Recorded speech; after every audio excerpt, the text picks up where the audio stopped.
ഇത് ചാലിയാർ. കൊടും വേനലിലും സമൃദ്ധമായി ഒഴുകുന്ന പുഴ. കേരളത്തിലെ 4ാമത്തെ ഈ വലിയ നദി പശ്ചിമഘട്ടങ്ങളിൽ നിന്നുത്ഭവിച്ച് കോഴിക്കോട്, മലപ്പുറം ജില്ലകളെ തഴുകി ഒഴുകുന്നു. അറബിക്കടലും ചാലിയാറും ബേപ്പൂരിന് സമ്മാനിക്കുന്നത് സവിശേഷമായ സൗന്ദര്യവും സംസ്കാരവും.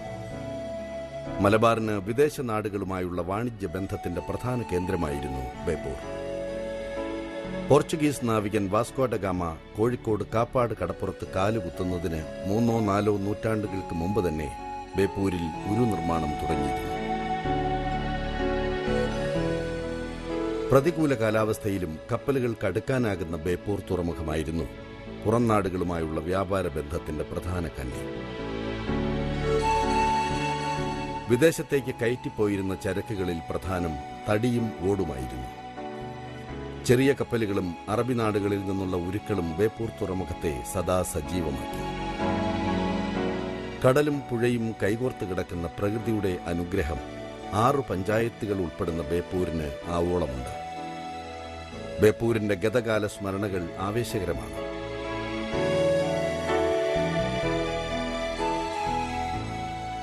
കാലക്രമത്തിൽ നഷ്ടമായ പ്രതാപം പുത്തൻ വികസന മാതൃകകളിലൂടെ വീണ്ടെടുക്കപ്പെടുന്നു. ബേപ്പൂരിലെ ജനങ്ങൾ നിയമസഭയിൽ എത്തിച്ച വ്യവസായ മന്ത്രി ശ്രീ എളമരം കരീമിന്റെ സമർത്ഥമായ നേതൃത്വം ബേപ്പൂരിനെ ഐശ്വര്യത്തിന്റെ വെള്ളി വെളിച്ചത്തിലേക്ക് നയിക്കുന്നു. സർവ്വമേഖലകളും ഇന്ന് ചലനാത്മകം. എങ്ങും ശുഭാപ്തി വിശ്വാസവും പ്രതീക്ഷയും. നേട്ടത്തിന്റെ, മാറ്റത്തിന്റെ അഭിമാനകരമായ സാക്ഷ്യം മണ്ഡലത്തിന്റെ മാറുന്ന ചിത്രവും ജനങ്ങളുടെ ജീവിതവും തന്നെ.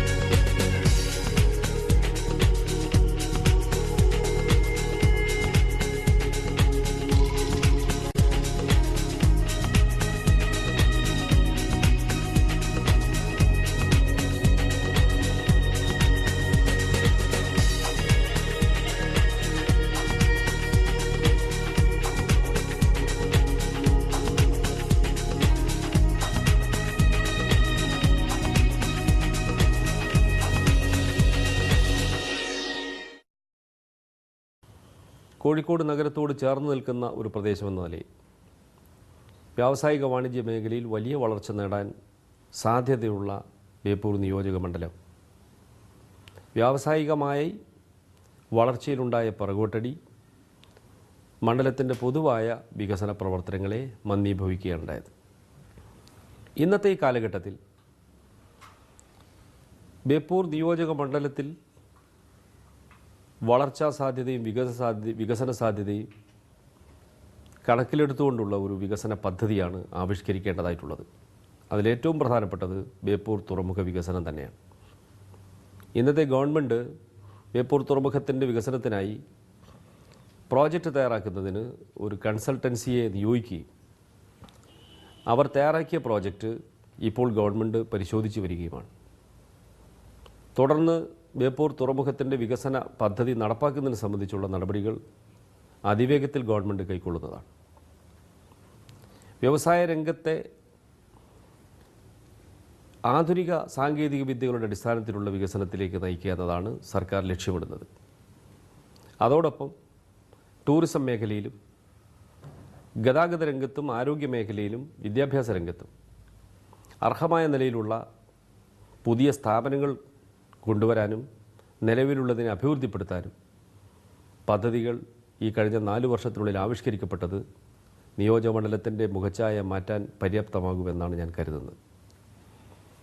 ഒരു മെട്രോപൊളിറ്റൻ നഗരത്തിൻ്റെ ഭാഗമായി വലിയ വളർച്ചയിലേക്ക് കുതിച്ചുകൊണ്ടിരിക്കുന്ന കോഴിക്കോടിൻ്റെ പ്രാന്തപ്രദേശമായ ബേപ്പൂർ നിയോജകമണ്ഡലം എല്ലാ ഡിപ്പാർട്ട്മെൻറ്റുകളുടെയും അർഹമായ പരിഗണന ലഭിക്കുന്ന ഒരു സാഹചര്യത്തിൽ ഒരു വികസന കുതിപ്പിലേക്ക് നീങ്ങുമെന്ന് ഞാൻ പ്രതീക്ഷിക്കുന്നു. ബേപ്പൂരിന്റെ വ്യവസായ അടിത്തറ ശക്തമാക്കി കൂടുതൽ തൊഴിലവസരങ്ങൾ സൃഷ്ടിക്കുന്നതിനാണ് വ്യവസായ മന്ത്രി കൂടിയായ ശ്രീ എളമരം കരീം പ്രഥമ പരിഗണന നൽകുന്നത്. പൊതുമേഖലാ വ്യവസായങ്ങൾ നാടിന്റെ സ്വത്താണെന്നും സർക്കാരിന് ഇച്ഛാശക്തി ഉണ്ടെങ്കിൽ അവ ലാഭകരമായി നടത്താൻ കഴിയുമെന്നും തെളിയിക്കുകയാണ് ചെറുവണ്ണൂരിലെ സ്റ്റീൽ കോംപ്ലക്സ്. ഇത് കേരളത്തിൽ പൊതുമേഖലയിലെ ഏക ഉരുക്ക് നിർമ്മാണ കമ്പനി. വർഷത്തിൽ 55,000 ടൺ സ്ഥാപിത ശേഷിയുള്ള കമ്പനി 80കളിൽ പ്രതാപത്തോട് തല ഉയർത്തി നിന്നു. എന്നാൽ കെടുകാര്യസ്ഥതയും സർക്കാരിന്റെ പിന്തുണയില്ലായ്മയും കമ്പനിയെ തകർച്ചയിലേക്ക് നയിച്ചു. ഉൽപാദനം നിലച്ചു. തൊഴിലാളികൾ കമ്പനി വിട്ടുപോകാൻ തുടങ്ങി. അവശേഷിച്ചവർ കടുത്ത ആശങ്കയിലായി. എന്നാൽ 2006-ൽ LDF അധികാരത്തിലെത്തുകയും തൊഴിലാളി നേതാവായ ശ്രീ കരീം വ്യവസായ വകുപ്പിന്റെ ചുമതല ഏറ്റെടുക്കുകയും ചെയ്തതോടെ മാറ്റത്തിന്റെ സൈറൻ മുഴങ്ങി. 2008 ഡിസംബർ 10 സ്റ്റീൽ കോംപ്ലക്സിന്റെ ചരിത്രത്തിൽ നിർണായക ദിനമാണ്. കേന്ദ്ര പൊതുമേഖലയിലെ നവരത്ന കമ്പനിയായ സ്റ്റീൽ അതോറിറ്റി ഓഫ് ഇന്ത്യയുമായി സംയുക്ത സംരംഭത്തിന് കരാർ ഒപ്പിട്ടത് അന്നാണ്. വ്യവസായ മന്ത്രിയുടെ നിരന്തരമായ ഇടപെടലാണ് സെയിലിനെ കേരളത്തിലേക്ക് കൊണ്ടുവന്നത്. സ്റ്റീൽ കോംപ്ലക്സിന്റെ 50% ഓഹരി ഇനി സെയിലിനായിരിക്കും. സെയിലിന്റെ പ്രതിനിധി കമ്പനിയുടെ മാനേജിംഗ് ഡയറക്ടറായി ചുമതല ഏറ്റുകഴിഞ്ഞു. ആധുനിക സ്റ്റീൽ നിർമ്മാണശാലയായി സ്റ്റീൽ കോംപ്ലക്സിന് മാറാൻ ഏറെ താമസമുണ്ടായില്ല. സെയിലിന്റെ പങ്കാളിത്തം സ്റ്റീൽ കോംപ്ലക്സിലേക്ക് വലിയ മുതൽ മുടക്ക് കൊണ്ടുവരും. ഉൽപാദനം ഗണ്യമായി വർദ്ധിക്കും. ആധുനികവൽക്കരണം തൊഴിലാളികളുടെ ജീവിതം മെച്ചപ്പെടുത്തും. ഈ സർക്കാർ വന്നതിന് ശേഷമാണ് ഒരു മാറ്റം, ഈ കമ്പനി നിലനിന്ന് പോകുന്ന മാറ്റം ഇപ്പം പ്രതീക്ഷിക്കുന്നത്. അതിൻ്റെ ഇതിൽ ഇപ്പം മറ്റേ സെയിലായിട്ടുള്ള അഗ്രിമെൻറ്റ് ചെയ്തുകൊണ്ട് തന്നെ പിന്നെ അതിനോടനുബന്ധിച്ച് തൊഴിലാളികൾക്ക് സ്വപ്നത്തിൽ പോലും കാണാൻ പറ്റാത്തൊരു വർധനമാണ് ഇപ്പോൾ ഈ അടുത്ത കാലത്തുണ്ടായത്. 15 കൊല്ലമായിട്ട് ഒരു വർധന പോലും ഉണ്ടാകാത്ത ഒരു സാഹചര്യത്തിൽ ഇപ്പോൾ ഈ എളമരം കരീം ഒരു ഒരു തൊഴിലാളി നേതാവായിരുന്ന ശേഷം മന്ത്രിയായ ഒരു വ്യക്തിയെ നൽകി തൊഴിലാളികൾക്ക് വേണ്ടി വളരെയധികം നല്ലൊരു കാര്യമാണ് ഇവിടെ ചെയ്തിട്ടുള്ളത്. പ്രതീക്ഷിക്കാത്ത ശമ്പള വർധന അടക്കം ഉണ്ടായിട്ടുണ്ട്. ആധുനിക വ്യവസായങ്ങൾ കേരളത്തിൽ വരുന്നതിന് മുമ്പ് തന്നെ ചാലിയാറിന്റെ കരയിൽ ഫറൂഖിലും ചെറുവണ്ണൂരിലും ഓടു ഫാക്ടറികൾ പ്രവർത്തിച്ചു തുടങ്ങിയിരുന്നു. കേരളത്തിലെ പ്രധാന വ്യവസായ മേഖലയായി കഴിഞ്ഞ നൂറ്റാണ്ടിൽ ഫറൂഖ് വളർന്നു. ഒപ്പം പ്രതിസന്ധികളും. വിപണിയിലെ തളർച്ചയായിരുന്നു മുമ്പത്തെ പ്രതിസന്ധിയെങ്കിൽ കളിമൺ ക്ഷാമമാണ് ഇപ്പോഴത്തെ ഗുരുതരമായ പ്രശ്നം. വ്യവസായം മുന്നോട്ട് കൊണ്ടുപോകാനാവാത്ത സ്ഥിതിയായി. MLA എന്ന നിലയിലും മന്ത്രി എന്ന നിലയിലും ഈ പ്രശ്നം പരിഹരിക്കാൻ ശ്രീ കരീം നിരന്തരം ഇടപെട്ടു. പരിസ്ഥിതി സംരക്ഷിക്കപ്പെടണം, പരമ്പരാഗതമായ വ്യവസായം നിലനിൽക്കുകയും വേണം. ഈ സമീപനമാണ് അദ്ദേഹം സ്വീകരിച്ചത്. മന്ത്രിസഭയിൽ വരെ പ്രശ്നം ഉന്നയിക്കപ്പെട്ടു. തൊഴിലാളി നേതാവെന്ന നിലയിൽ ആർജിച്ച പരിചയം പ്രശ്നങ്ങൾ